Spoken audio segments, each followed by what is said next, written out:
안녕하십니까. 세무부인 에스크로 대표 정혜태입니다. 오늘은 전 세계적인 어떤 경기라든지 방향을 이해하기 위해서 중국의 1대1로 사업에 대해서 조금 이해를 할 필요가 있어요. 중국의 1대1로에 대해서 시진핑이 야심차게 2014년부터 이제 시행을 했는데요.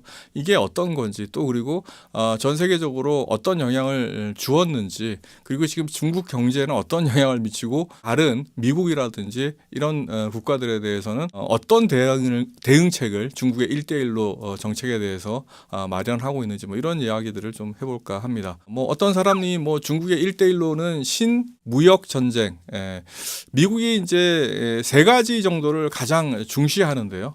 첫 번째 중시하는 거는 원자재 시장이죠. 뭐 원유라든지 그 다음에 아주 소중한 지하자원 이런 거 같은 원자재 시장을 미국의 뉴욕 거래소에서 선물 형태로 거래를 한다든지 런던도 뭐 옛날에는 런던 시장에서 이제 선물 거래를 한다든지 이런 걸 하잖아요. 이 원자재 시장하고요. 두 번째 중요한 게 뭐냐면은 기축 통화죠.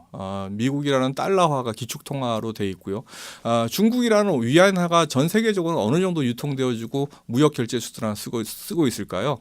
엔화보다 훨씬 더 신용도가 없죠. 그래서 한 위엔화를 가지고 무역 결제 수단으로 쓰는 거는 한 4위나 5위 정도로 왔다 갔다 하고 있는 것 같아요. 미국의 달러, 유로화, 엔화 이런 정도가 1, 2, 3위를 할 거고요. 그 다음에 위엔화가 뭐 이제 4위인지 5위인지 제가 정확하게 기회는 안 되지만 한참 밑에서 거래를 하고 있다라는 정도로 이해를 하면 될 거고요. 그 다음에 이제 미국이 세 번째로 가장 중시 여기는 게 무역 항로죠. 태평양 지역 여러 거점에다가 군사 기지를 두고서 따지고 보면 자기네들이 평화롭게 무역을 할 수 있게끔 예전에는 이제 미국의 셰일가스가 개발되기 전에는 원유를 확보하는 게 대단히 중요한 거였죠. 그래서 원자재 시장 플러스 그 다음에 무역로를 어떻게 잘 가서 안정적으로 자기네들의 원료죠 원재료를 구매 내지는 수입을 할 수 있을 것인가에 대한 그런 고민들을 하고 있었던 거죠.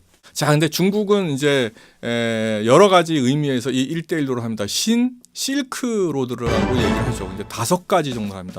육로 3군데, 해로 2군데. 그리고 이것을 통해 가지고 자기네들이 어떤 원자재 확보를 위해서 원자재라는 건 뭐예요? 꼭 원유만 있는 건 아니죠. 원유가 제일 중요하겠죠. 중국도 물론 뭐 원유를 뭐 생산할 수 있는 나라지만 셰일가스는 뭐 미국보다 더 매장량이 더 많다라고 있잖아요. 근데 셰일가스는 중국은 채굴을 안 한다 그러죠. 왜 채굴을 안 하는 게 아니라 못 하는 거죠.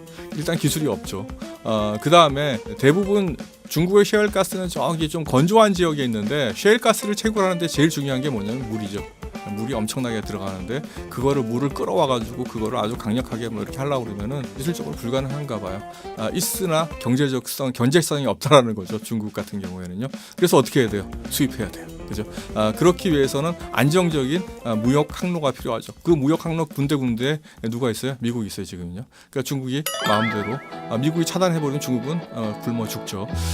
그런 상황을 미국 일종의 패권주의적인 나라들의 자기의 어떤 권력을 지키려는 자신의 어떤 생명줄을 지키려는 이런 차원에서의 어떤 항로 전쟁이 1대1로다라는 거죠. 1대1로 육로뿐만 아니라 뭐 이제 그 여러 가지 규모 이제 저기 육상 실크로드라고 얘기하는 건 뭐 이제 중앙아시아하고 유럽을 이제 잇는 여러 이제 대장정이 되겠죠. 근데 그 이제 유럽으로 넘어가는 여러 지역에 어때요 지금 다 거의 분쟁 지역이죠. 그리고 또 인도양 쪽으로 넘어 해상 이제 실크로드라고 얘기하는 그쪽 지역도 지금 최근에 분쟁이 일어났죠. 어디요? 파키스탄하고 인도. 거기가 바로 그 저기로 넘어가는 중국이 이제 해상 실크로드와 연결되는 그 지점이거든요. 이런 것들이 약간은 좀 예견되거나 정치적인 공작 아니냐 뭐 이런 식으로 또 얘기를 하는 사람도 있는데 저는 뭐 일견 타당한 부분도 있다고 봐요. 중국이 지금 구상하고 있는 실크로드 1대1로를 해상 실크로드 내지는 육상 실크로드를 분쟁 지역 군데군데 해가지고 뭐 막는 방법이 아닐까라는 것이죠.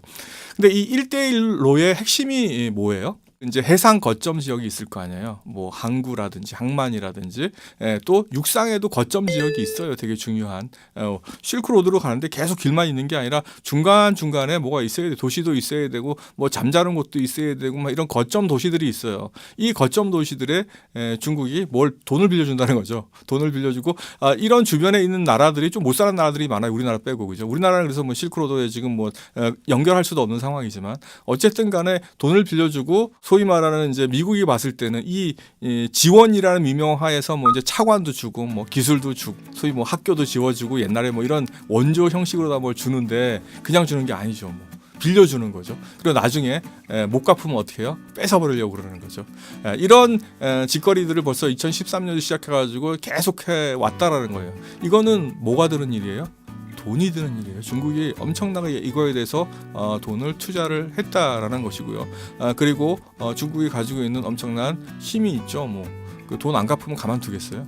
너 이거 100년 빌려줘. 뭐. 그 일종의 조차지죠. 옛날에 어떤 거예요? 홍콩을 영국에 내줄 수밖에 없었잖아요. 그래서 99년에 복원이 됐듯이 똑같은 짓을 지금 못 사는 나라들한테 하고 있다는 못된 놈들. 어쨌든 간에 그러고 있다라는 거고요. 지금 이게 미국이 봤을 때는 바람직한 행동으로 보일까요? 그렇지 않죠. 근데 미국이 쓰고 있는 방법은 두 가지인 것 같아요. 첫 번째는 그 분쟁 지역으로 만들어 가지고 아까 뭐 일부러 그러는 것 같지는 않지만 어쨌든 뭐 그렇게 말하는 투자 뭐 사실 이게 분쟁 지역이 되면 어때요? 대부분 돈을 떼어먹을 가능성이 많잖아요. 그렇죠? 지금 전쟁 났는데 뭐 채권 갚으라 그러면 엿먹어 그러죠. 이런 상황으로 아마 하고 있는데 이런 부분에 대해서 좀 더 다음 시간에 또 구체적으로 한번 이야기를 해보겠습니다. 오늘 여기까지 하겠습니다. 고맙습니다.